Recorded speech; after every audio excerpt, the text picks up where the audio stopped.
This is where the fun begins. Clear eyes, full hearts, can't lose. King Kong ain't got shit on me! Oh my God! Okay, it's happening. Everybody stay calm. What's the Everybody procedure, everyone? What's the procedure? Stay calm! Say my name. And here we go.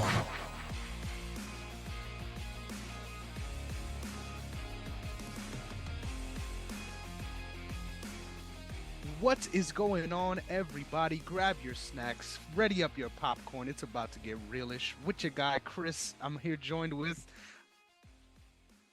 Derrick. Matthew. I threw the oop and they threw it down. How's it going, fellas? Yes, sir. Yes, sir. Good. What's going Good. on? How you doing, man? Doing great. I'm really excited, you guys. We got a lot to cover as far as new TV shows, a show that I personally have been super pumped to watch and experience as a fan after already experiencing the storyline a little bit in the video game, which is obviously The Last of Us. I tipped my hand there a little bit, but really excited to sort of start from the get, see where we're at, see how we're feeling about the show, and really give our thoughts, because I know Derrick at least is a big fan of the game, as I am. So looking forward to breaking this down, getting into the nitty gritty for sure. Yes, sir. Yes, sir. But before we get into that, we want to remind you guys to follow us on all social media platforms at OTS Media Co. OTS Media on YouTube. Subscribe, hit that like button and the notification bell if you haven't done so already. You can also find not just this show, but other shows on the OTS network on our YouTube channel and anywhere you get your podcasts. And just so you all know, today we're testing out a new format and flow for the show. Shout out to Josh Gresh from Gresh Unleashed. He and I were brainstorming the other day about different things with shows and his with his show and different things for OTS, and he sent me over a format that I think will be a little more direct. So thank you, Josh. Follow him, Josh Gresham ORG on all social media platforms, and if you're definitely a wrestling fan, you'll love his content for sure. But so before we get into The Last of Us, we have a little bit of news to get into. Not sure if you guys saw this or not, but Kevin Feige finally admitted that there's way too many MCU series on Disney Plus. He said we want Marvel Studios and MCU projects to really stand out and stand above. So people will see that as we get further into phase 5 and 6, the pace which we're putting out the Disney Plus shows will change so they can get a chance to shine. How you guys feel about that? Do you like that format? Do you like the idea of lesser shows? Because I mean, it seemed almost like within the last year, was it like a year and a half or so, they were spitting out new shows almost like every 2 months, and it was kind of a little difficult to keep up with everything, and actually to me seemed like it kind of hurt the product a little bit. What do you guys think? Oh, thank God. I was about to interrupt you the moment you read that quote. I was literally about to interrupt you. Thank God. It took them way too long to realize that you cannot release multiple movies and TV shows back to back and maintain a high level of quality. It is near impossible. It's impossible. Yeah. Especially with the unfortunate track record Marvel has been having with underpaying the visual effects artists, not giving them enough time.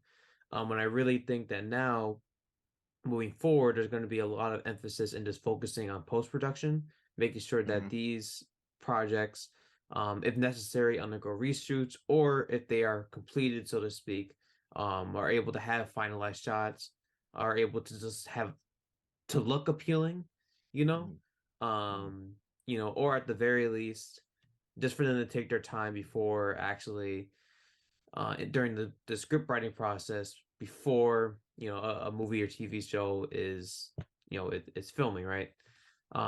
So it's news, it's beauty to my ears.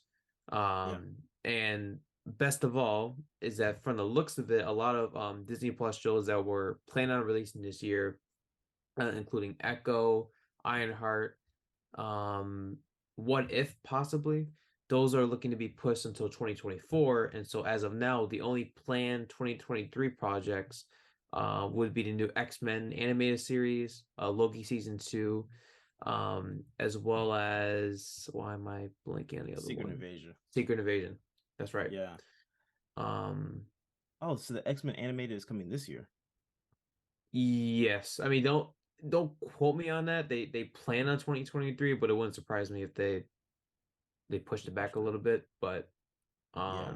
Put your pitchforks away. But what is Secret Invasion? I have no clue.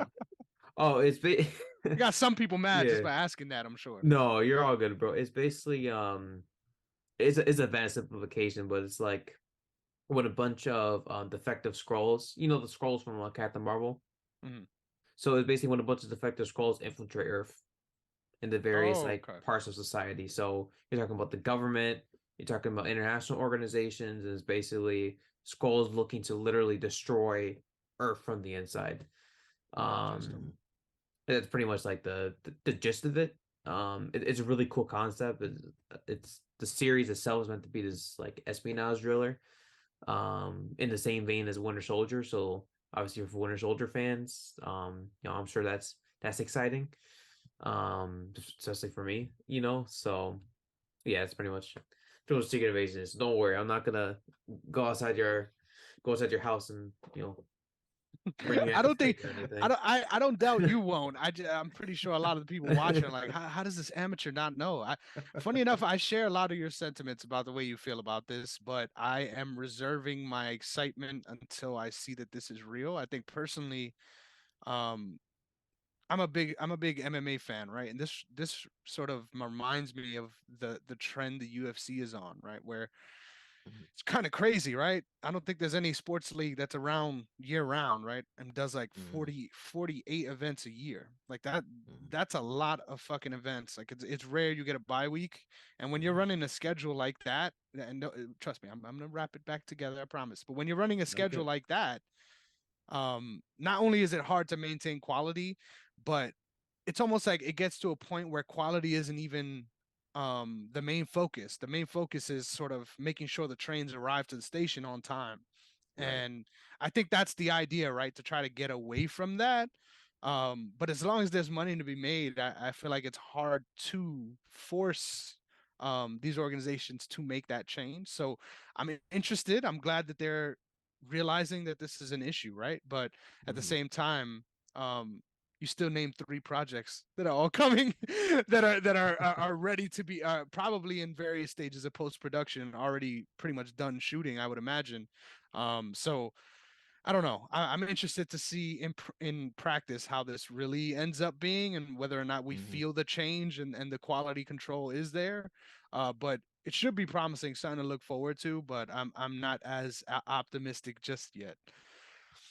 Yeah, I think the only one that I was really looking forward to this year um was Ironheart. Outside of Secret Invasion was Ironheart. So honestly, I would prefer that they take the time with it. I don't I because we're going into a phase where we're you know we're expecting to see Blade, right? Like they've already had to go back and redo Redo the entire some movie. stuff with that. Yeah, so it's like I don't want the films to suffer because they want to spit out these shows every like month or two. Like I don't want to see that. And I think the only reason why the UFC is actually got kind of doing well with that schedule, they don't have writers. They just have to worry about matchups and promotions and go from there. Like you have all these writers that you have to worry about, and like you said, John, Matt, the animation. So if you're working with animators, like, and they're not even able to do their job to the right way a lot of these times, at least in this last phase, because they felt like they were rushed a lot. So I would rather see everything done with quality, take their time, and do it the right way so we can get a great product. Because I don't want the MCU to turn into DC. DC. That's what I want to avoid that. let's do it the right way and get it done properly. Yeah, I think look, I'm the ultimate pessimist when it comes to Marvel. I think I have probably been the most critical here when it comes to this franchise for what over nearly 2 years now. Yeah. And counting probably, but I think I don't know. In hindsight, like it's gonna reach a point where they're not gonna. Well, you never know because even the Avengers movies can get pushed back. A lot of these dates are just sort of are really just placeholders. You know, I think studios like Marvel had the flexibility to release whenever. I mean, an Avengers movie can come out in February. It's going to make $1 billion at the box office. Logistically, it doesn't make any sense because obviously it's a popcorn thriller, so it's a good summertime movie sort of thing. So I at the end of the day, like, well, I think delays will help the post production process, but it won't really help the script writing process as you might think, because I think, well, going into, because I think a lot of these productions, like Chris said, are pretty much already done anyway. But going into Deadpool, going into Fantastic Four, going into getting X-Men, like, get that right. Let's get that right. Yeah. I'm pretty sure we're going to see a little bit of some ramifications of this rushed schedule in a couple of these projects coming up. I'm pretty sure we'll see a little bit of that hangover, but at least him coming out and admitting that there's been way too much, at least they know and they're listening, like they're doing what they need to do.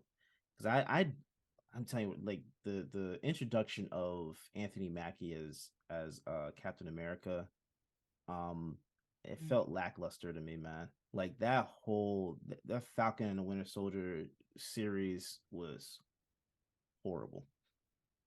That was horrible. That thing could have been significantly better than what it was, So with because I think he's coming out with a movie, a Captain America movie. New World Order. Point. Yeah, so I would like to see it done the right way. And I think he actually just came out discussing whether the future of his Captain America leading the Avengers, and how that could look, or if that's possible. I would assume it makes, like, this is just going to make everything better because I would assume also we're going to get Miles Morales at some point. We got another Spider-Man movie coming out.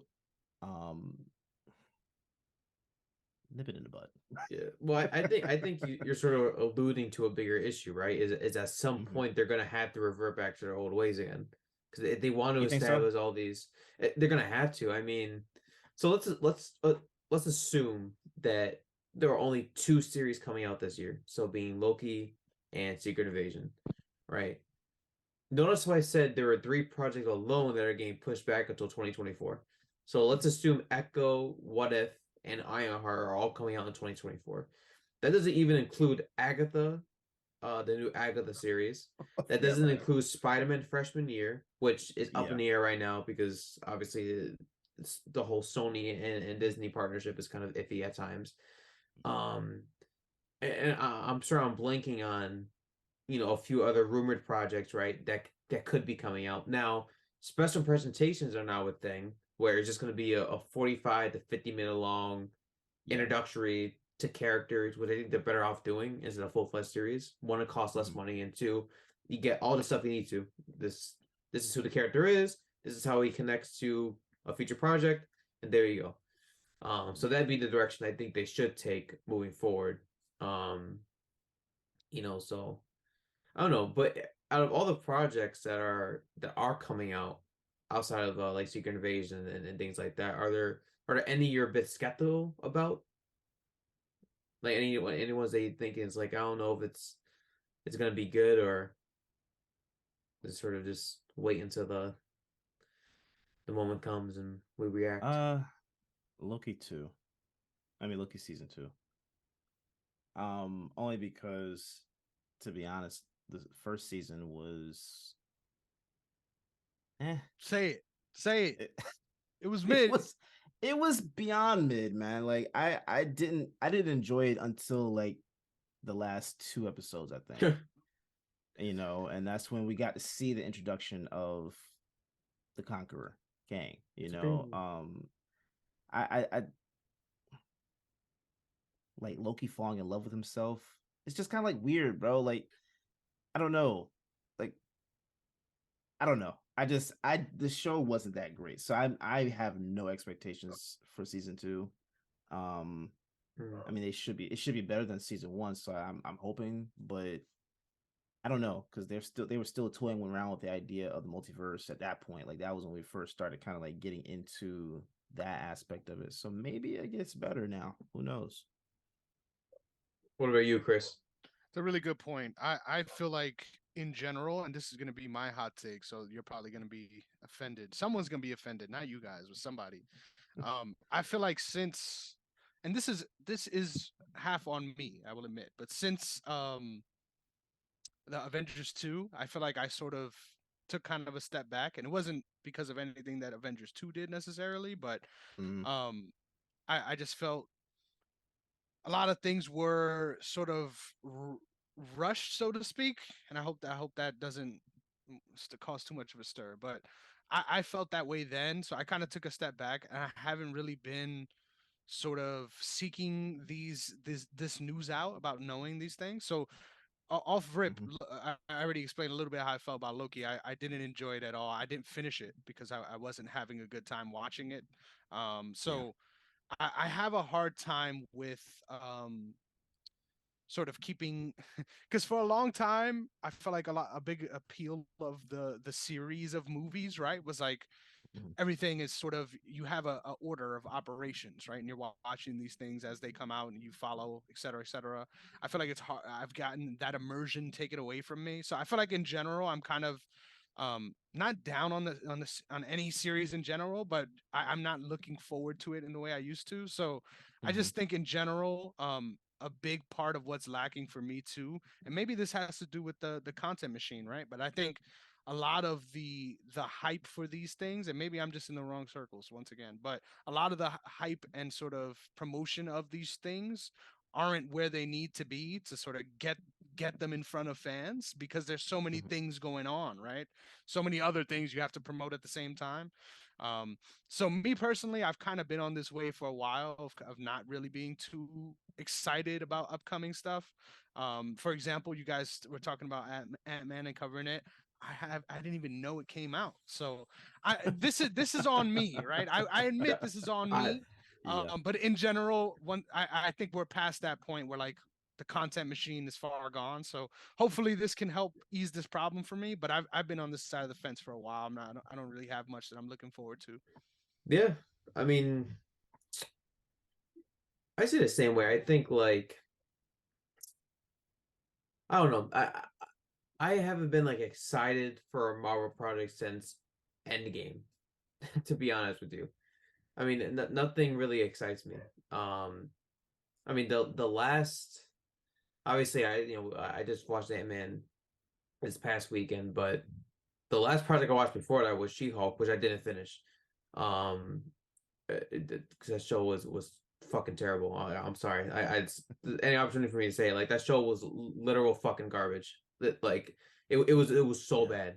Like no disrespect at all to the creators. I'm not saying I could do a better job, but I probably could do a better job. Like literally, like. And real quick, it hurts me so Right? much because I want to enjoy this stuff. Like Oh, I don't I know. want to. I don't want to 100%. not enjoy it. So. Yes, 1,000%, 1,000%. Yeah. You know, and it's like, because I think that right there, like when I couldn't get past episode 4, I was like, no, I'm not like that. That was my like cutoff. I said I'm not gonna sit around and watch something I'm not gonna enjoy. Like, Yeah. there's so many other better pieces of like better movies, better pieces of television that I could be watching, or I could sit down and do my college work. To be honest, like, and that's saying something, because if your show is not that good and I want to be doing college work, that says something. But yeah, no, I mean, like, I don't know. I think with this track record of mediocrity or just straight bad, like, it makes me nervous. But I do hope there are like bright spots here and there. The bright spot I hope is gonna be Daredevil. But I'm not gonna watch it. I'm being real with you. Because I'm always gonna compare it to the Netflix series because I know it's 100% going to be worse. I know for a fact it is. I just know for a fact. I know it's dumb to say that because we've literally gotten nothing in the way of promotion in the form of a trailer, in the form of an episode, but it's going to be desaturated. It's going to have worse writing. It's going to have worse choreography because they didn't rehire some choreographer from the original Netflix series for whatever reason. They didn't bring back the original showrunners from the original Netflix series. They didn't bring back the original writers from the original Netflix series. And all of that is just a giant red flag. And I'm not going to bother entertaining it. I'm just going to, you know what I mean? Have it exist in its own pocket Netflix series. You're going to be in my boat. That's it. That's all I'm going to say. I did not know they didn't hire the stunt coordinator. Yeah. That's rough. That's rough. Yeah. Wow. Well, like, there's a lot of people out there in video production. Let's make that's a larger part of the world than people give it credit for. But I agree with you. I think what I find most baffling with these companies that are in a position to churn out stuff for the sake of making money, like if something is good and something is working, why would you stray from it? There's no reason why you should, especially when the end goal is going to be the same. Even if you shell out X amount of money to make it, if it continues on that same track of hype, it's only going to make that return even bigger. So I don't understand the mindset. It's like pinching pennies for what? You don't have a salary cap, bro. This isn't the fucking Lakers trying to figure out how to pick up some vets. Like you can make this work, and the return will most likely be worth the investment. So I don't understand it. I just don't know. You have the writers there. That you have a showrunner. The showrunner of season 3 literally went to Netflix and pitched a season 4. Obviously, didn't get picked up because they were canceling it with Disney Plus coming out and everything. But it's like, why wouldn't you go up to them and say, "Hey, listen, we're not gonna be like we're gonna be influenced by what you did in the show, but it's not gonna be a direct continuation. So if you don't go in with the expectation, we love to bring you on board." But you need to do X, Y, and Z to fit within our universe. That's cool. You say that to the original writers, that's cool. But that's what makes me nervous is that people are saying it's supposed to be a continuation. Like, that's a reboot, ultimately. Like, nah. Charlie Cox really said it's not going to be a continuation. It's a new series.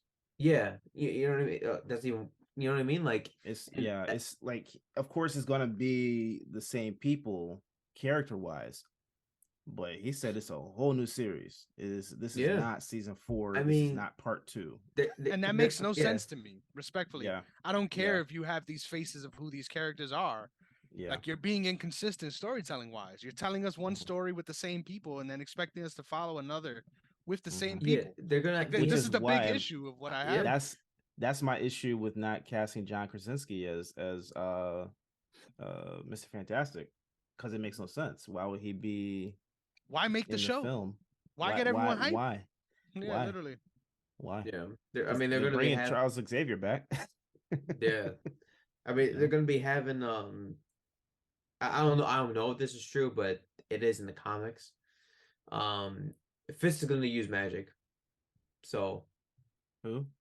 Fisk, Wilson Fisk. He's literally going to use magic in the show. So that pretty much says all you need to know about where they're going. It can work because I think the storyline that I know if I give you a headache, Derrick, but the storyline that they're adapting from is actually like really interesting. It's just, again, and I think this is pretty much what Chris was saying the entire time.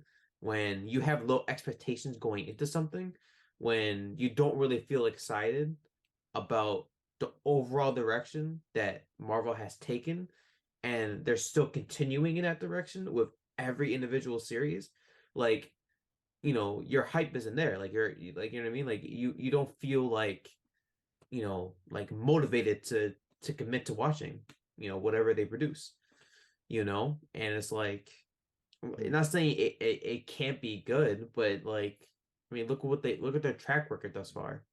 You know what I mean? And I don't know. I mean, sorry, like I said, this is a good opportunity for me to rant on Marvel a little bit. I love you, Marvel. I'm still gonna watch you. except for Daredevil. But you know, had doing little tidbits there. Probably give Derrick a little migraine so that he recontemplates sort of his Wow. I don't know, Yeah, his you Daredevil kinda love. did. Yeah, you did. Yeah. Thanks a lot. Yeah, but okay, so real quick, rapid fire before we go into our commercial break.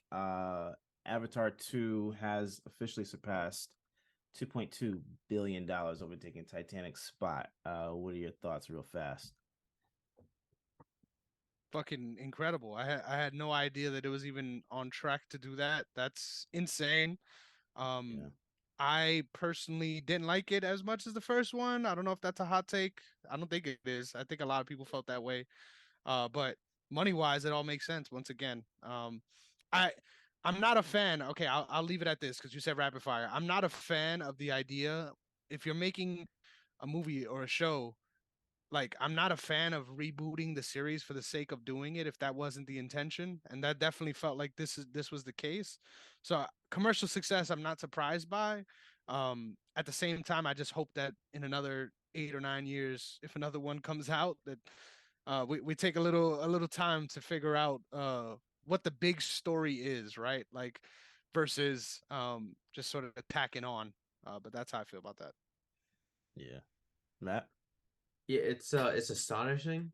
Had honestly, I firmly believe this wasn't even going to hit 2 billion, let alone a billion. But Cameron is a box office wizard, and yeah, I guess he really justified those sequels. So we're going to be Oh getting yeah. 3, 4, and 5 in the near future.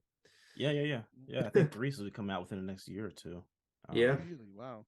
Yeah, because I think they shot them like back to back. So yeah, we should be getting that pretty soon. I like it. I thought it did feel like a soft reboot because the story somewhat felt like the first one, like in terms of like the pace and like how they were going with different things and how going to Pandora and all that stuff. Like it felt like it was the same structure of the first one to now launch a trilogy of sorts. So I mean, we'll see. I love the visuals for it. I look forward to it coming out so I can watch it, um, in 4K. Because I didn't see it in 4K in a theater, so I would like to see that. But I'm excited for it. I think it's gonna be a good watch. I'm buying it. I'm sure. buying it. All right, but let's go ahead. We're gonna take a quick commercial break, and then when we come back, we're gonna get into 2023 HBO series, The Last of Us. So stay tuned. Hey, what's going on, guys? It's your boy Dwayne from Past the Ox and Life's a Botch podcast. I'm coming to you with a real dope advertisement if you got a moment. Can we do that? Peep this. Yo, you tired of that uncomfortable feeling with your undergarments? You know what I'm talking about. Like, literally having to adjust so it gets real comfortable in between the, the real safe space. Or maybe just wedgies from just going underneath, you know what I mean? All that. Let's keep it in 100. Y'all know how I'm feeling. Y'all know how that feeling goes. Well, I want to introduce to you the ultimate solution coming from the #1 premium and fit athletic wear just for you. I'm talking about none other than Champ #1 Boxers. Champ #1 Boxers is a black-owned underwear brand, okay? They literally specify in giving you the most top-notch, high-quality, premium, adjustable, and fittable, and totally comfortable undergarment wear that is just for you. Not only is it something that you can wear, feel good in, feel confident in, and love, but it's also high quality, feels good, and most importantly, it is definitely fashionable, okay? Comes in a different, wide variety of so many different styles and themes to these undergarments. Something to make you look good, feel good, and swag real good in the process, all right? So, again, did I get to mention that this is also a black-owned brand? It's a black-owned brand, y'all, so if nothing else, definitely go support that 100%. So, what I want to do is I want to tell you, Head on over to OTS Media Co. on all social platforms, Facebook, Instagram, Twitter, and YouTube. If you go over, you click the link in the bios, it'll take you straight to the Champ Number One Boxers website. You can check out all their styles, you can check out their bundle deals, you can check out why this brand exists, what it's all about, and trust me when I say you do not want to miss out on the types of opportunities going on right now on the site. Champ Number One Boxers. Make sure you do it for the champ in your life if you ain't already doing it for yourself, champ. All right? Champ Number One Boxers. Make sure you go cop those. All right? All right.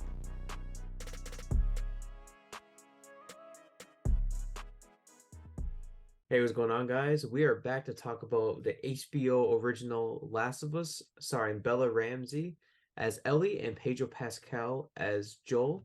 And it centers around the relationship of Joel and Ellie as they navigate through an apocalypse-ridden world. And for those who are unaware, this was actually based off of a video game. It is a video game adaptation. And so naturally, when you have a very popular game, we have a very popular franchise like The Last of Us being brought to the big screen, or to the silver screen, if you will, people are obviously going to be very critical of it, be very critical of something that they love. But as I'm sure each of us will discuss momentarily here, it seems to be the series that we expected it to be, in a good way. So yeah, what are you guys' thoughts have been? I mean, I know Derrick, you're a bit of a fan of the game. I know for certain. Chris, I know you've played a bit yourself, but were you guys like diehard fans? And if so, was that sort of I don't know, did that excite you when HBO was confirmed to be coming out with a show, or was it a bit, nerve-wracking knowing that what they had in the game was so special and so memorable, Yeah, Chris? Yeah, so for me, this is gonna sound weird, but I played the first one, but for both, I never finished it because of this reason. So I know the story, but I never finished the game itself because I have issues with the combat system. That's a conversation to have on another day. Okay. I found it very hard to adapt to the combat system from playing other games. So that's my fault. Once again, this is me problem. But I watched entire playthroughs of people playing the game and sort of experienced the game. So I think I tried to watch the show without sort of tainting my experience, right? Like to not focus entirely on the video game experience. I think they've done a very good job of sort of keeping true to certain aspects, right? As far as like plot points, especially with the first couple of episodes. But I think what I like about it is they're not using it as a crutch, if that makes sense, because I think they did a very good job at just being focused on making a good show, not a show for the people who played the game. There was a lot of stuff world building wise that they really emphasized on, and if you think about it, the first even 4 episodes, really, you're not really moving far, right? Like there's these things Right. happening, but everything is sort of concise and compact. But each episode, you're sort of peeling off another layer of the onion to getting an idea of not just the threats, but the reality of the layered threats, right? So really loving just those interactions and the way that the story is built. There's something that I have a question for, Derrick, which I'll go on a diatribe with. So please give me your answer whenever you have a chance. But for me personally, I don't remember from the video game the like living hive sort of the way that the entire like virus, I guess, has staked its claim. Like I don't remember that being such a prominent thing in the video game. So Yeah. the way that it's been laid out, I think is really cool as a fan of Fun Guy. It's a random thing to say, but I'm about to say, I, what? I I'm a yeah, bro. Listen to this fact. This is gonna blow your mind right here. The only living compound on this earth that can survive in space vacuum is funguses. So there's a big Wow. conversation about whether or not fungi have come from another planet and are actually aliens. So this is something that Oh, I'm very interested snap. in general, right? I think the way fungi behaves and the things that they do is super. Once again, another random fact for you guys. In Japan, they used a certain fungi. They made a model of the city, and in order to basically motivate the fungi to get to these different hubs of the city, they placed like food in these different areas, and using that model and the way that the fungi grew out, they restructured their public transportation system to make it more efficient based on the way that the fungi move throughout the model of the city. So think of how crazy that is Wow. as far as just these organisms and how sort of remarkable they are. So I'm a big guy that's fascinated with that in general. So I love the way that they're focusing on that in the show and making it a different sort of focal point. So correct me if I'm wrong about that theory, but I'm loving that. No, I mean, you made me start thinking of something totally different with the show now, or with the series, honestly, because um it speaks to how smart fungi actually is, and the ability for in the show for the infected to travel the way they do in terms of those hives, to if someone steps on a vine over here, like it will awaken a hive a mile away and they know exactly your pinpoint location. Like those what you just said actually makes that aspect of the story seem significantly better to me. Because I never even thought about that. Like I didn't think that was a thing. So like in the game, um I don't think that wasn't something that they really expounded on.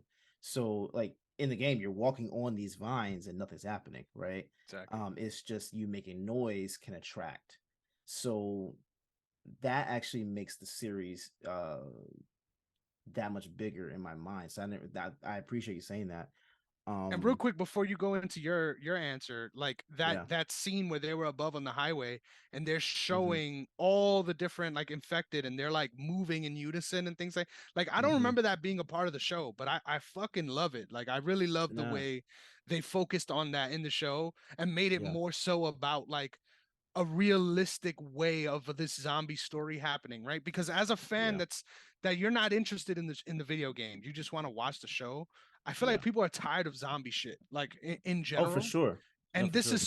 this is very refreshing. Like Yeah. I would imagine it's going to be hard to get those people to even sit down and watch it. But if they Mhm. do, I'm sure they'll be like I was pleasantly surprised at the sort of the way it's playing on the realities of the world. And Mhm. like for example, this was not a part of the video game at all from what I remember.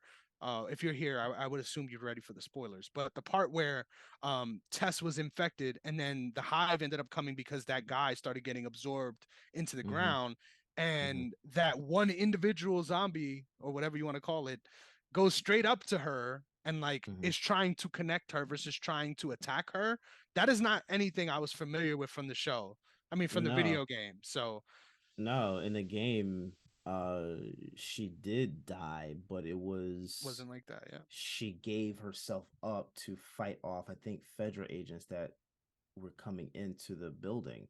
So it was like something totally different. Like it wasn't even Exactly. that she just blew herself up and the hive that came in there. It was that she sacrificed herself uh to be a distraction for Joel and Ellie. So yeah, I mean the way they're subtly changing certain things, certain aspects. So like even in the game, the way you're one of the ways outside of being bitten by the infected was spores in the air. And I read that one of the reasons why they decided to not bring that aspect into the series is because they could be wearing face masks for a good portion of the show. Um, and so that made sense to me. I mean, I would still like to see that sport aspect Mhm. come into play. But I get it. You can't have them, wear masks for a good chunk of time.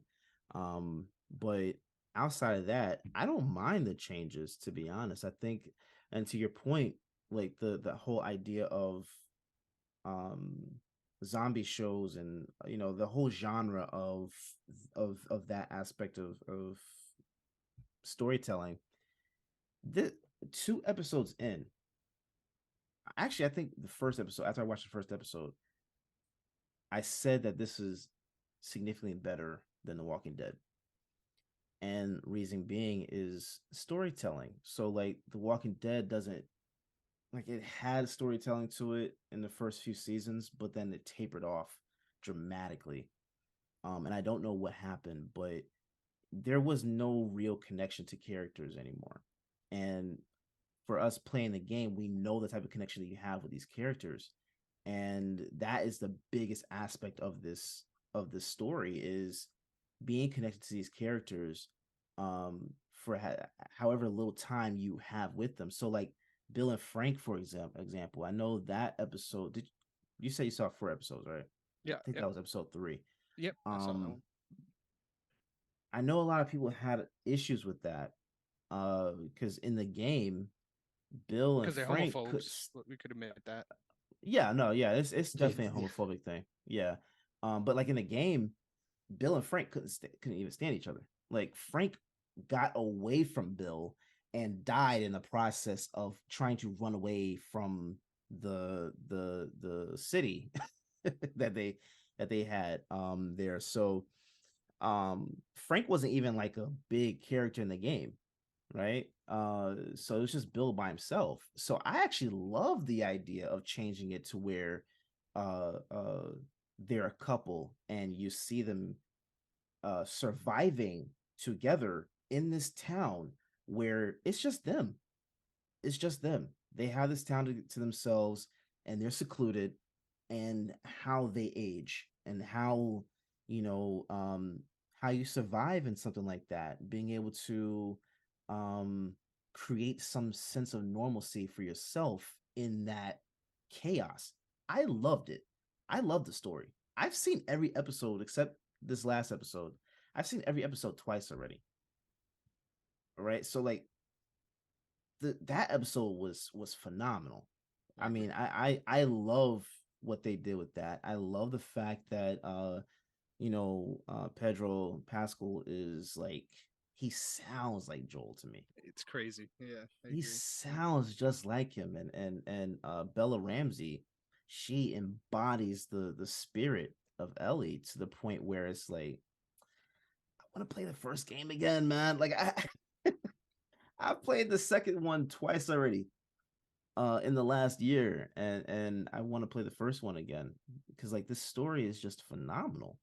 I you don't need to be a fan of the game to watch the series. Like you said, you don't.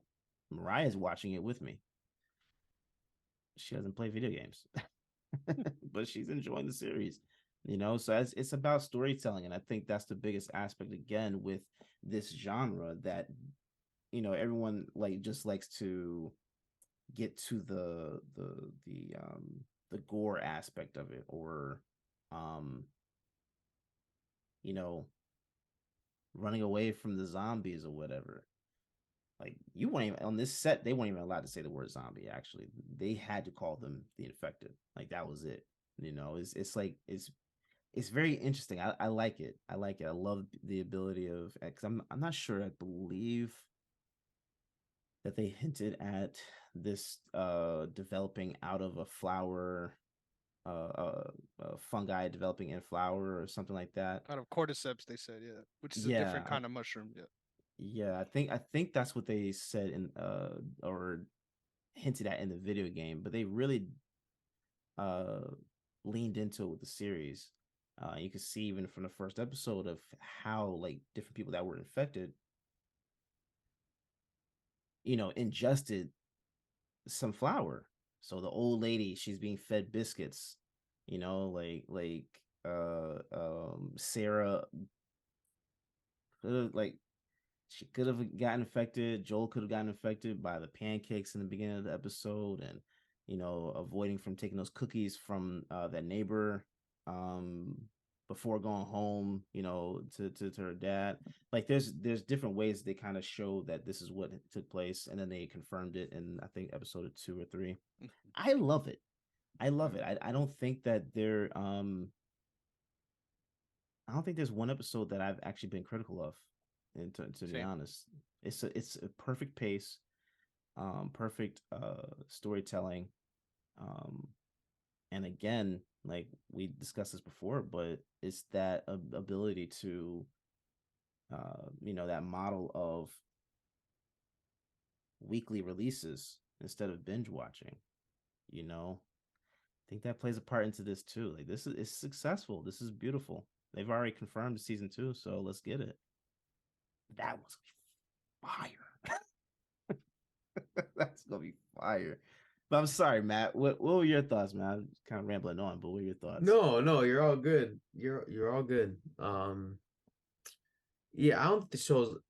I can even keep a straight face. I was gonna say I don't think the show's good, and like going on a whole, going on. I would have loved that. Get kicked off the episode. Full heel turn, bro. Full heel turn. Yeah, I mean, I don't know. I'm kind of blown away in a lot of respects. I think Pedro and Bella have really embraced the core of their characters. I think seeing more vulnerability with Joel in the show was a very interesting direction to take, given his sternness. And I don't know, I think a lot of the times he didn't really have this capacity to show emotion, even though he wanted to deep down. There's more of a point of emphasis on establishing that Joel is a character who yearns to love, but is afraid of committing to that love because of who he lost, on the very first day of the global pandemic, right?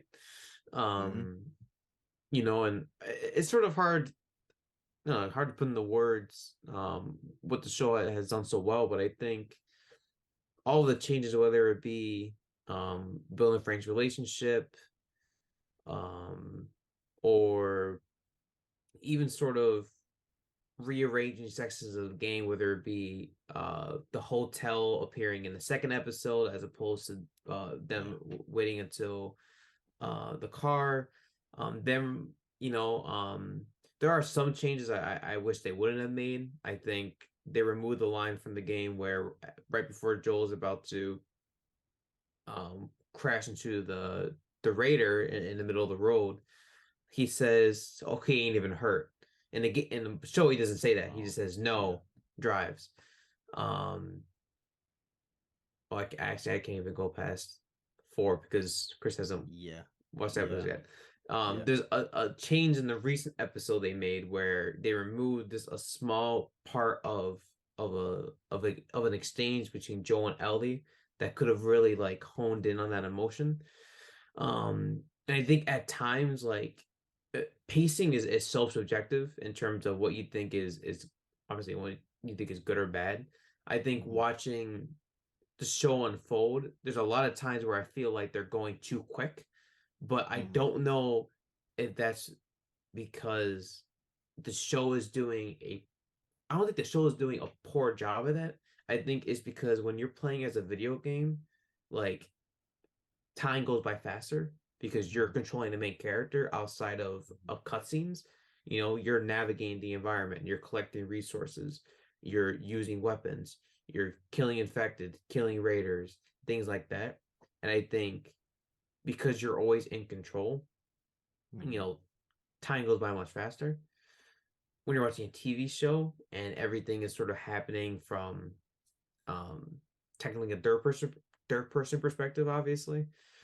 There are a lot of moments where I feel like, wow, that kind of like went by faster than I thought. But at the same time, they're really hitting all the necessary emotional beats to make these characters memorable, and obviously to really elevate the material in a lot of respects. It's definitely a real accomplishment. I don't have any like major complaints to say. I think they're doing a phenomenal job. Yeah, it's kind of, I don't know. I mean, it's kind of, is it like I said, it's just kind of hard to like put my finger on it. I don't. It just, you know, it's For just me, what makes it so stellar is like it's very clear that they went in with the idea of making a hit TV show versus recreating a video game.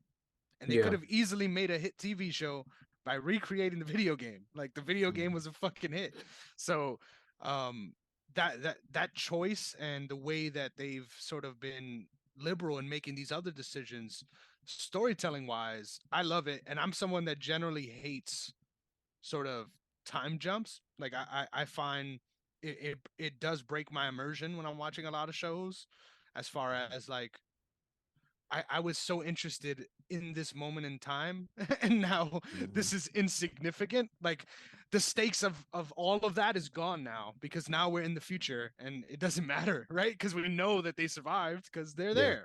there. So I generally am not a fan of that, but I've been a real big fan of the way that they've done it because it hasn't been forced, A, and B, the change is tangible. Like it's not like, okay, we're passing time for the sake of this happening, and now these people are still relatively the same as how they were. Every time there has been a big time jump like that, um, sort of the weight of the world changes these people. Like it's not even just like their environment and everything else, just they're entirely different at that stage, and then capturing that with that episode.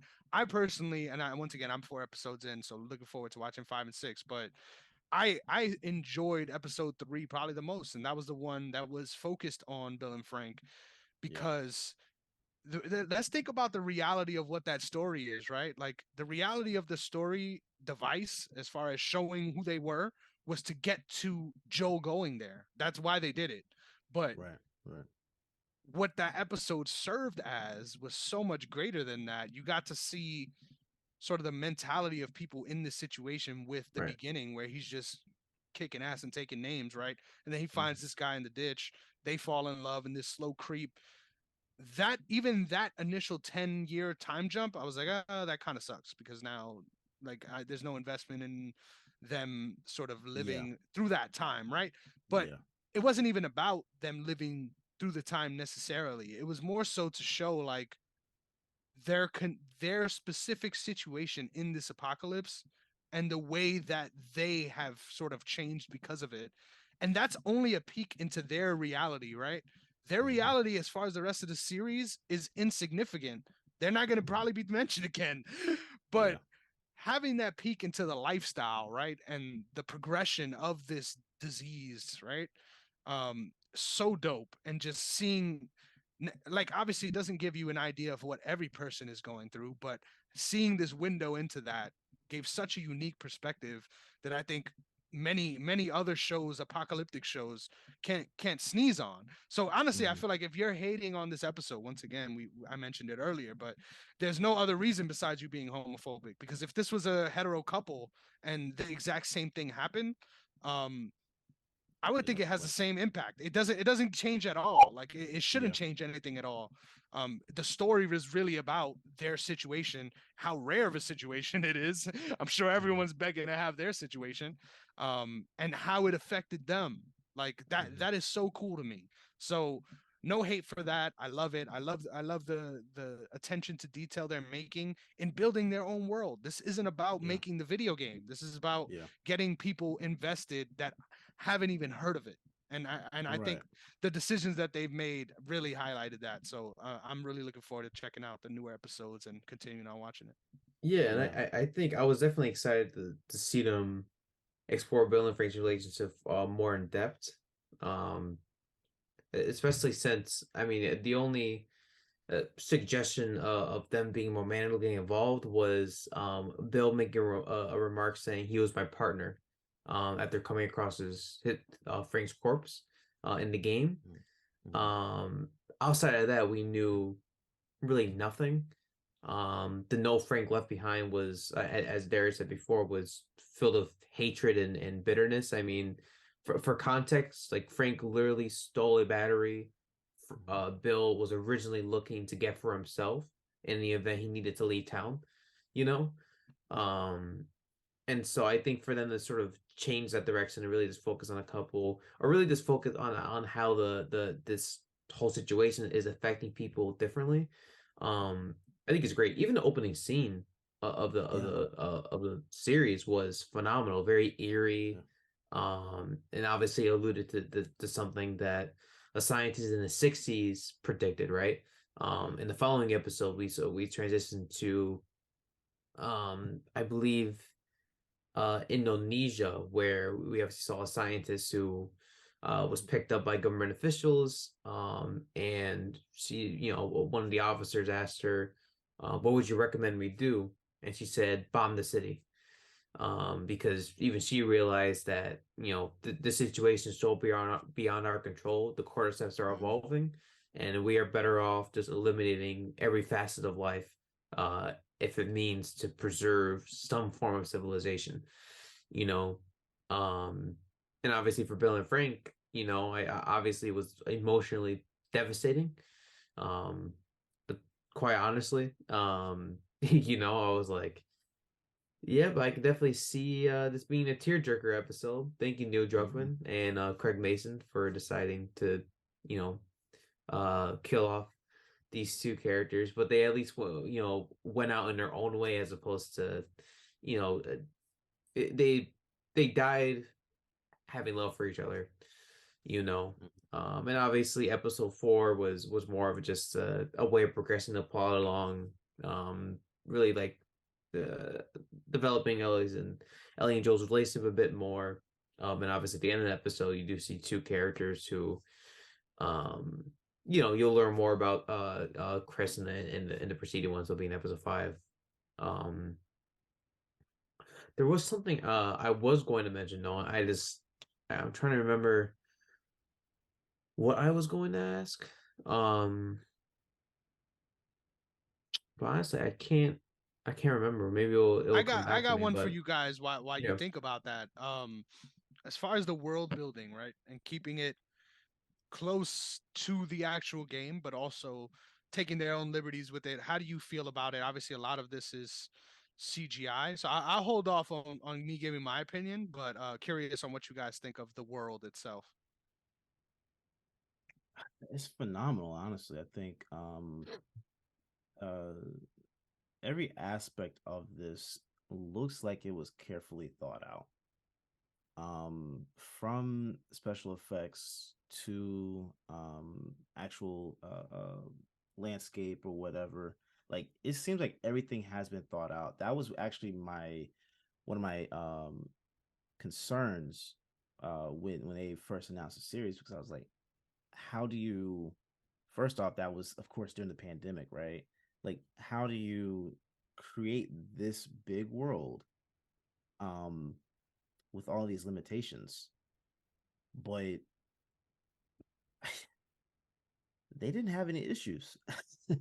They didn't have any issues. And I think that even if they did, you can't tell. Like the product does not suffer. Like I think that um again, like when you talking about pacing earlier, I think that the pacing aspect of it, while there are time jumps, um at first I was kind of thrown with it. Um Especially when you're talking about, like, actually I love, like you said, Matt, the beginning first episode when they're talking, the scientists are talking in the 60s. I thought that was a great way to actually discuss it and then go into the story. Um but I don't think I was expecting the time jump in that. No, I wasn't expecting the time jump in the Bill and Frank episode. I was expecting, you know, just the time that we see Bill in the game. I was just thinking we were gonna, see Bill and Joel arguing or something, and like that whole thing. The time that in the game, Joel and Ellie are with Bill for a bit. I was thinking we were gonna see that, and I'm glad they went a whole different direction.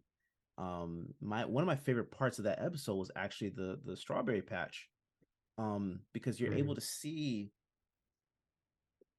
two people like take a break from the chaos of their environment to just enjoy something simple as a strawberry, you know.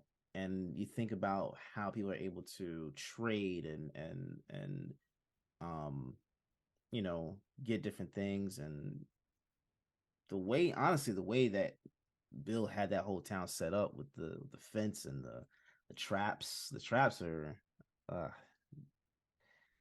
I love those traps in the game, honestly. So it's like it was good to see that and to see how they just laid everything out. I love this. I love this. I think that they've done a great job with developing every aspect from the story to the set design, because it looks like, it feels like you're in the game just watching the cutscenes, to be honest. I agree. I don't see any issues at all. I was really shocked that they were able to pull off the large scale stuff and keeping it very Right. consistent, looking realistic, Right. and not breaking that feeling, like you said. Because as people that are familiar and familiar with the game, it's your point of reference. So I try very hard when I was watching to like not focus on that and just allow it to play Mm-hmm. out and then see how I feel about it versus, oh, this isn't this, so I'm not immersed Yeah. anymore. Um, Yeah. so just visually, it's fucking stunning. All Yeah. the minor details from like that episode where Tess died. I loved it because there was so many different parts where you see the way the infected are sort of um I was going to say are infected. The way that they are affected by the Yes. infection is different, and there's different ways in which Yeah. it manifests itself, and there's different ways. So, for example, um, the way you even found out that there was an infection present in that sort of church area was seeing the vines come up and how quick it's sort of Mm-hmm. absorbing those nutrients. Mm-hmm. um that once again, that's not in the show at all, but being I mean, not in the video game, sorry. So being in the show, it just builds another layer of immersion and also threat, like when they were in the building where they ended up fighting the first two clickers, and you get Oh, to the see that museum.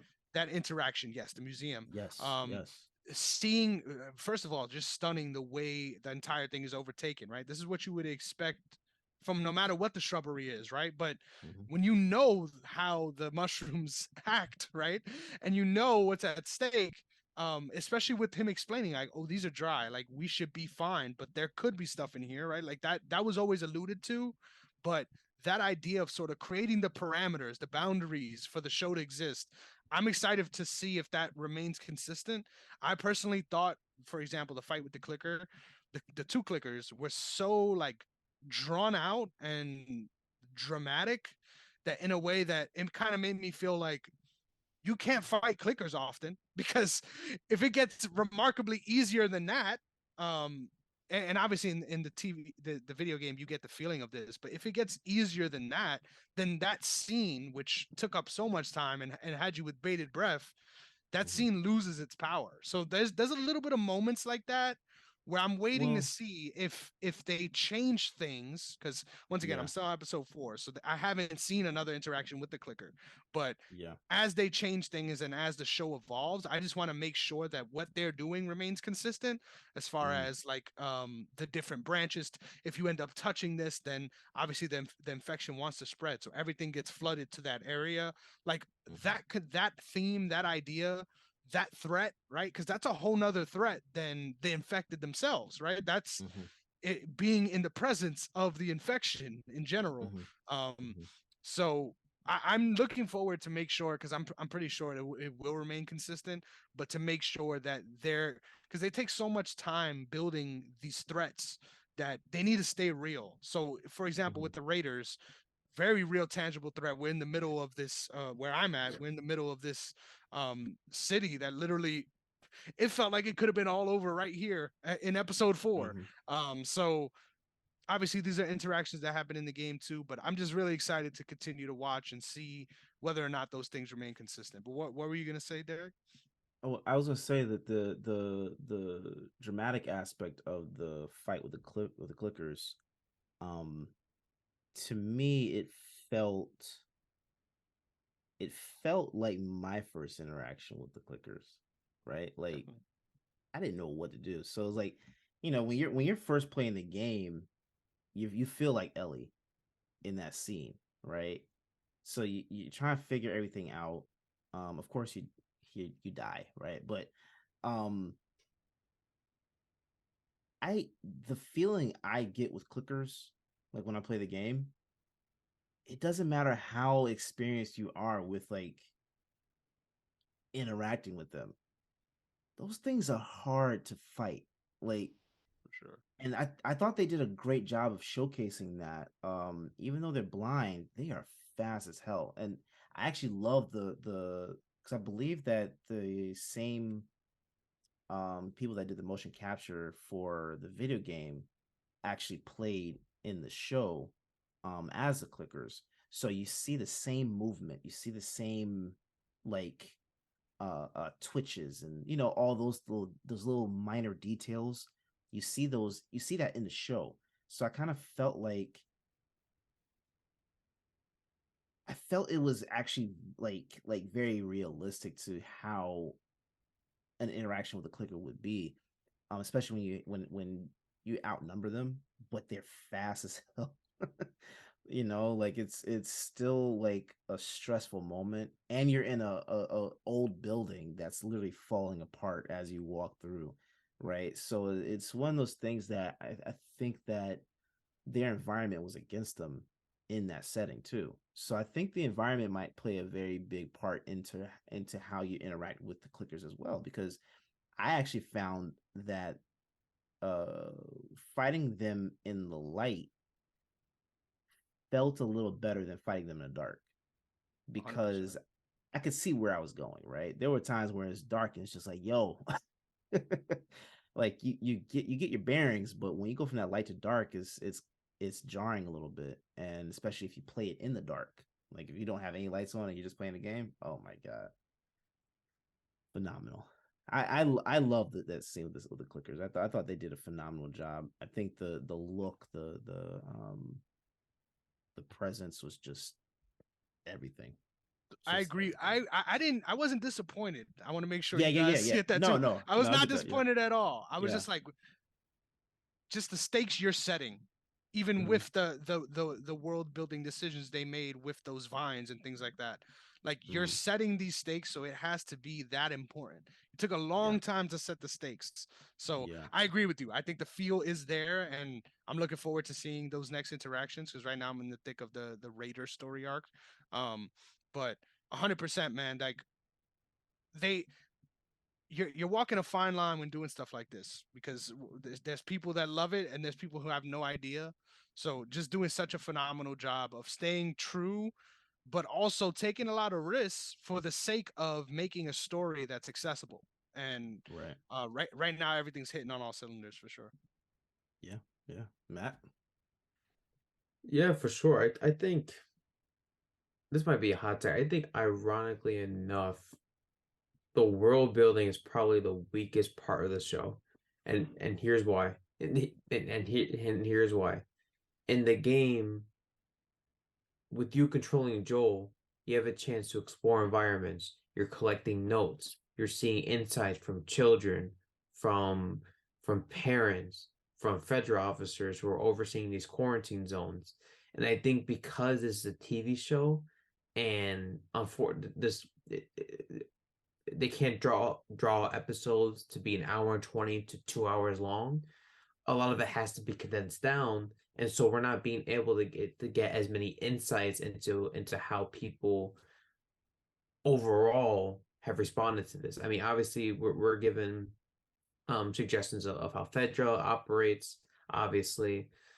um when it comes to Kathleen, well, as you see, the leader Kathleen, Chris, as you know, so I'm saying that because I have to be careful not to Yeah, say yeah, anything yeah. past You're episode fine. 4. Don't worry, you're fine. Yeah. But obviously, Chris, you're obviously introduced to the leader of the Raider group, Kathleen, and everything, and um, she was obviously rebellious. So I think there are certain aspects that because they're pressed for time, they can't go into as much stuff as they can, and it's sort of just there to be there, because that's ultimately the background of the game. So I think that's ironically the weakest aspect is because they're not able to really explore those things, in as much depth as a video game did. Because with a video game you can theoretically have as long as a runtime as you want, as long as players are able to physically control the character, they have the option of finding those collectibles or just advancing into the main story. So that's sort of where I stand on that. But like I said, it's not something I'm gonna. It's something I will knock the show for moving forward, because again, it's very important outside of just the characters. I think in general, just for characters, like even if it's simple as Joel and Ellie having a conversation about how the outbreak originally spread, because you remember as they're walking to Bill and Frank's hold up, he says to her, well, it was started through flour, to spread a flour. They come across obviously a crashed airplane, they see bodies and so forth. Things like that are great. As of what we've seen so far, they sort of like strayed away from that, and I hope that moving forward, which I don't think is possible, just knowing what happens in the game, and obviously definitely knowing what happens after this week's episode, which is episode 6, they're definitely not going to jump back, because they, like I said, they have to continue the story forward with the amount of episodes they literally have left. And that'd be 3 in total, past 6. So, sort of where I stand on that. But for context, I know Derrick, you played part 2. Chris, did you? I know you said you played. I played part 1, and I've watched the entirety of part 1 and 2. So I know what happens, but I haven't played. The combat action you were complaining about with 1 actually gets better in part 2. I noticed that. It's a real feel issue for me, because I played a lot of the online, believe it or not, of the first player. And even getting off of that, like you it's like you got to reset your mindset, because it's an entirely it's very different from other shooter games, like the way everything is very deliberate, right? And I like it. It's different, but for me, I never had and not that I didn't have interest, it's just very hard for me to stay committed to it when all these other games are putting me in a different mindset entirely, and it's a fucking hard game. Like what you were saying too. Like there was multiple times where I was invested in trying to finish the first game, and I just kept fucking dying because I wasn't getting better at the combat system. Because I would dabble with other combat systems, and that'll sort of fuck up my brain in the way that I have that muscle memory. But real quick, something I want to touch on of what you said, Matt. I agree with you, but we're spoiled because of the experience of watching the game. Like that, I feel like that issue isn't more so of like y'all are doing a bad job. I think it's more so like a forced perspective thing, because we're not. There's no way you could create that feel, and I'm glad that they didn't try to, because if they tried to make this a first-person game, like a first-person show, I don't think it would have worked at all. So sort of taking that step back and creating the world in a little bit of a different way, 100% is more surface level, because you can't cram all those details in. But as an observer who isn't necessarily like tied to the religion of the game, I think it's better as a TV show because of those decisions. But I agree with you 100%. I think I hope that there's more feel elements like that moving forward in the episodes, so that you can get more of a feeling of what you were saying, Derrick, of like where you feel like you're back in the game versus watching the show. Because those finer details, I mean, there was some episode 4 with the drawings on the top where they're looking for I forgot who they were looking for exactly, but the drawings in that area, exactly, the drawings in that area, how those drawings are concealing the sunlight from outside, from like the holes in the building and all this stuff. So looking forward to seeing how that continues. I just really hope, once again, you guys are making these decisions to make a better show, and ultimately I think they've been spot on with it. I just hope that like that was a big part of my issue with The Walking Dead too, because I loved it in the first 3 seasons, but Yes. I feel like after that, um, the stakes were no longer what they were. The threat wasn't the same at all from what they made it in the earlier seasons. Mhm. So like it's almost like they heard the critique of like this, the characters aren't good, and they tried to make it only about the humans and the Mhm. characters Mhm. versus keeping true to the threat that you set. Like that's the biggest thing for Yeah. me as far as world building that I think they're Mhm. doing spot on, is like you're making the stakes so high, keep them that way. And if you stray from it immediately, it's gonna make those moments feel wasted. And I really don't want that because I've been loving every second of it. So I'm gonna keep Yeah. an eye on that as I watch the rest of the series. But I think they're doing a phenomenal job, man. Yeah. No, I do Sure. too. Yeah, we I do too. So there, to tie back into the question, um, or sort of why I asked the question earlier, if you two had played the game in full, was because season 2, it's obviously confirmed.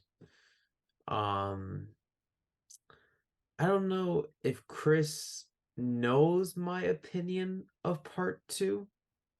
Um, definitely but not. I only I'm ready. it was, I think, Derrick is um you can, so my question, so before I say it, my question was going to be, um knowing what happens in part 2, um what changes, and sort of with what you've seen from the first 4 episodes, what changes do you expect them to make? I know that's kind of a very open-ended question because you have what, 30 hours worth of storytelling, but from the beginning sections of the game, what changes do you think are going to be like necessary to have it, to have it have to have it be a good transition into television? Was the question I was going to ask. My opinion was that The Last of Us Part 2 is one of the most poorly conceived stories in the past decade. That's my opinion of Part 2. Um, and there you go. But choose And to respond.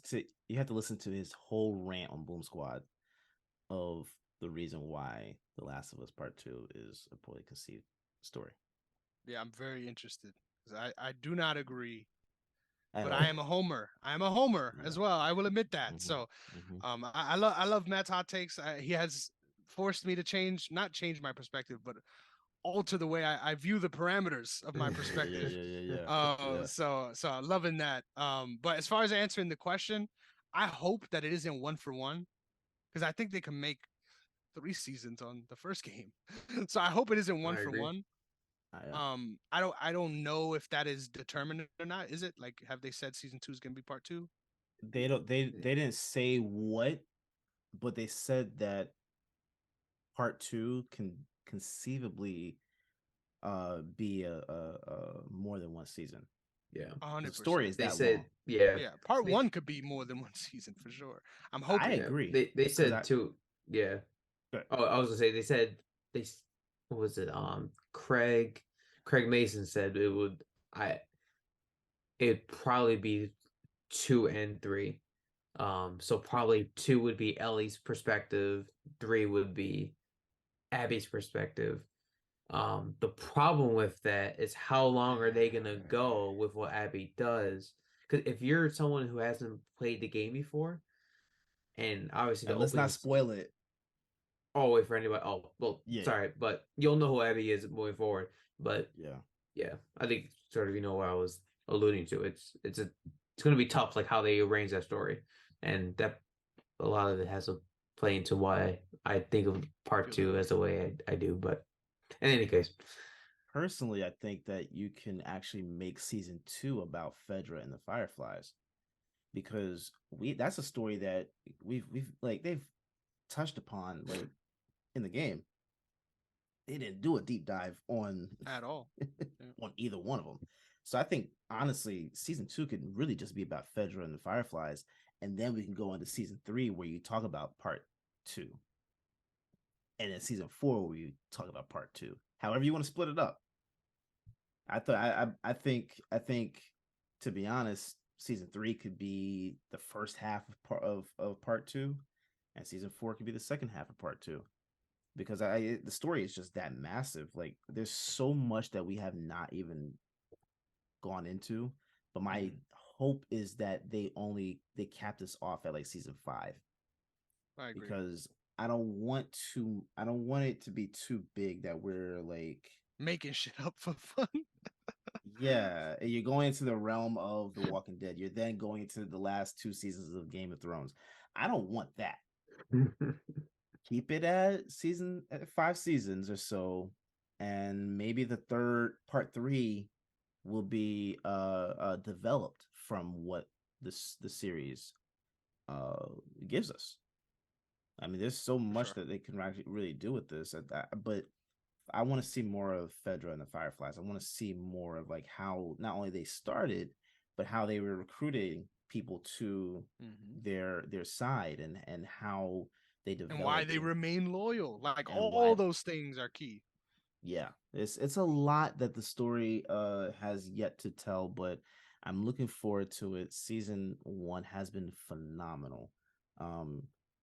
Chris, I cannot wait for you to catch up, bro. I think when they finish the first season, maybe we'll go back and then do a whole breakdown of all the episodes, and just get into it. But how about we go ahead and give final thoughts on the Last of Us series?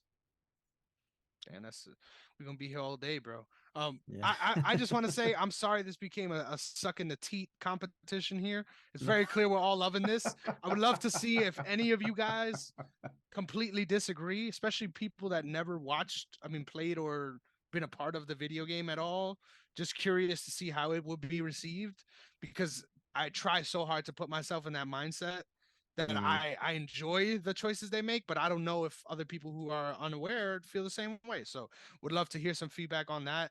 As far as like final verdicts, this is gonna be a hot take. Once again, I think Matt's about to kill me for this, but I think this is one of the best TV shows I've watched in a minute, and I think it really needs to. I think it really needs to stay true to what they have already been doing, and if they keep it going the way it has been, like, I think there's no reason why this shouldn't be bigger than Walking Dead. Like, I think the story is already better than the background, the lore on the infected, everything is already so much better than anything that was in The Walking Dead, in my opinion. So the same themes are always going to be there, and that's the only thing that I think I hate as a fan and observer, is that a lot of people are going to be turned off before even watching it because of the genre.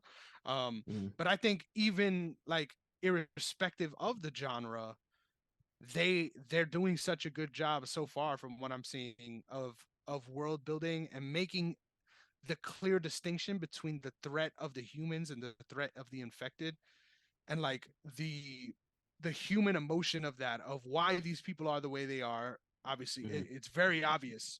So I think it's very easy, especially as an audience, to like be like, why would anyone be that fucked up? Like, it's kind of hard to be fully accepting of people just being the way they are after going through the series, which is why I was kind of nervous when I was seeing all the time jumps. I'm like, I hope they don't keep doing that, because that can take away from that a little. But I think just there's very few, if any, bad things I could say about it.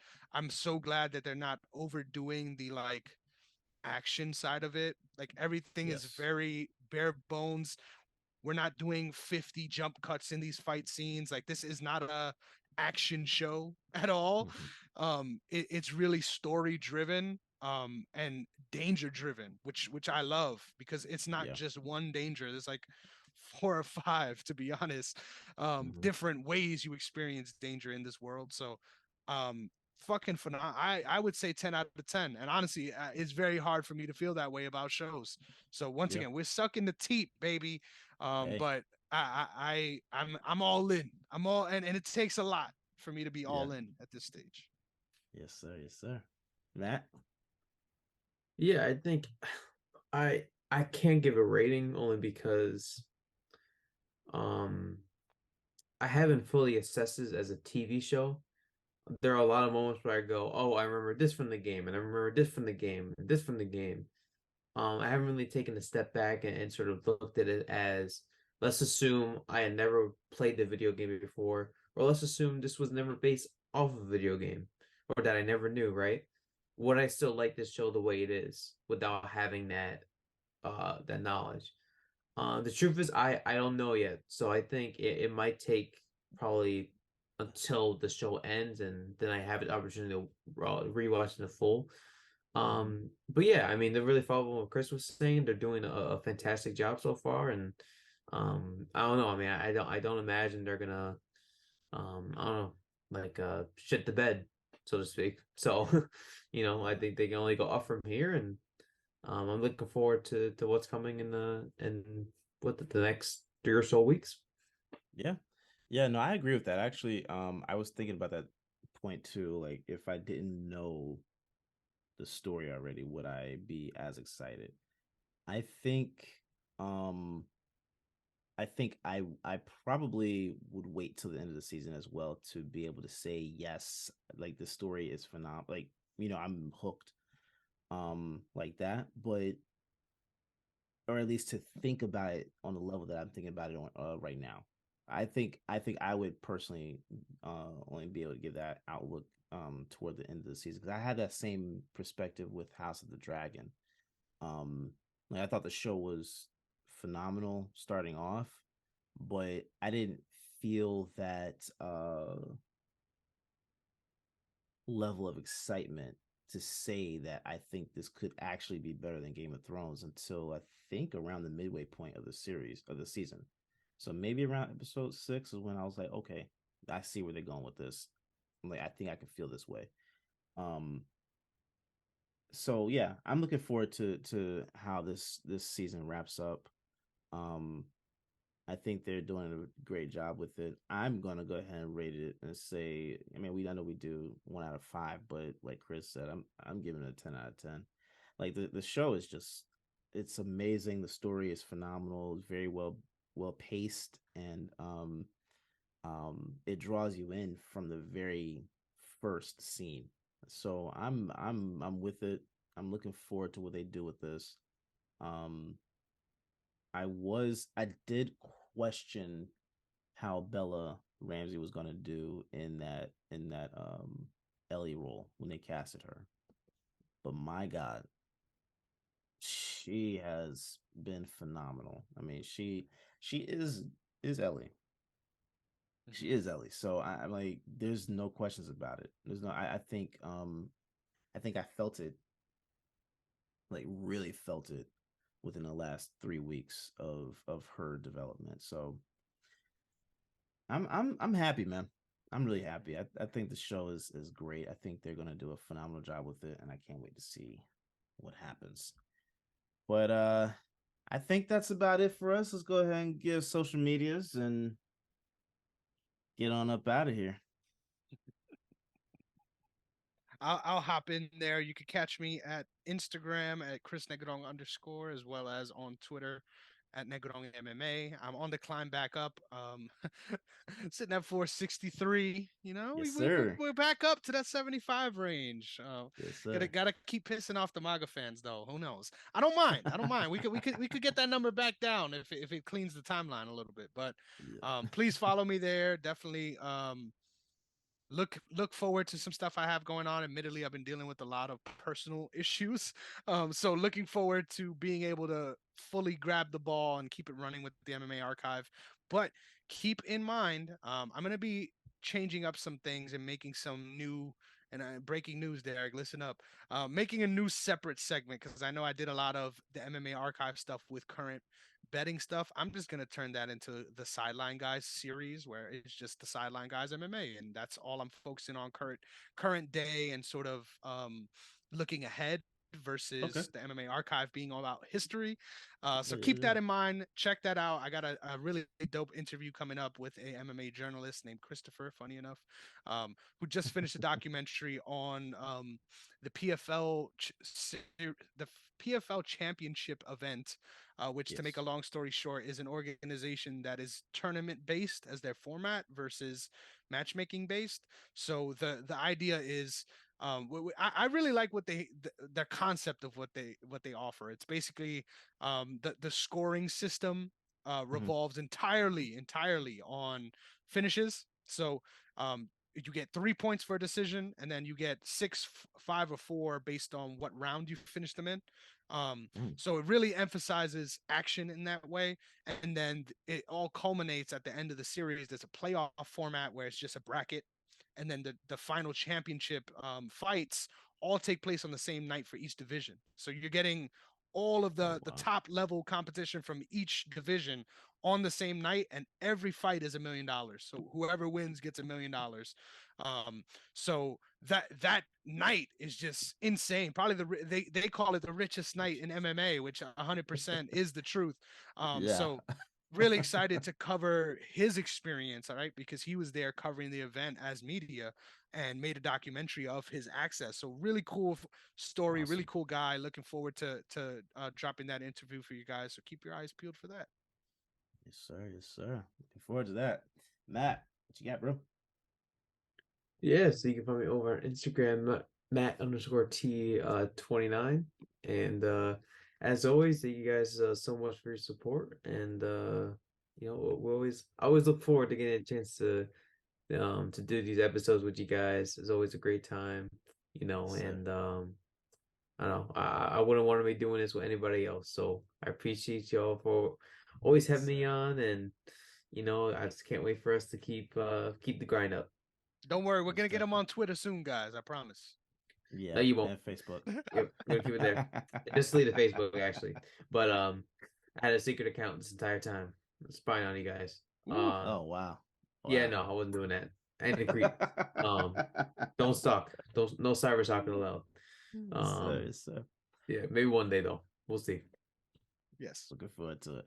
Um, uh, also, make sure to check out We Can Be Heroes. Matt and John will be coming out with a new episode pretty soon, covering Ant-Man, right? Yeah, sorry about that. If I friggin' I hit the mute. I hit the mute button on accident. Yes, we are going to be covering me and my brother over on We Could Be Heroes. We actually plan on recording tomorrow. Awesome. So we're looking forward to it. Definitely owe you guys a big explanation as to why our hiatus was as long as it was. A lot of shit went down. We'll leave it like that. And we'll try to reveal as much as we possibly can, of course. And we're just looking forward to getting back into it. And of course, a huge thank you to Derrick and company for always reaching out to us, always there for support. It's something that obviously me and my brother love doing. Just as you will possibly find out, you know, shit went down, and like I said, we're just looking forward to getting back into it, man. And it's gonna be another great opportunity for us. So looking forward to it. Yes, sir. And you can follow me at Derrick_OTS. That's DERRICK. But most importantly, follow the brand OTS Media Co. on all social media platforms, OTS Media on YouTube, and make sure to hit that like button, subscribe, that notification bell. Again, you're going to be able to find all the other shows on the OTS network on our YouTube channel, but also on every other platform that you listen to your podcast. So thanks again for watching and/or listening. We'll catch you guys next time. Roll credits.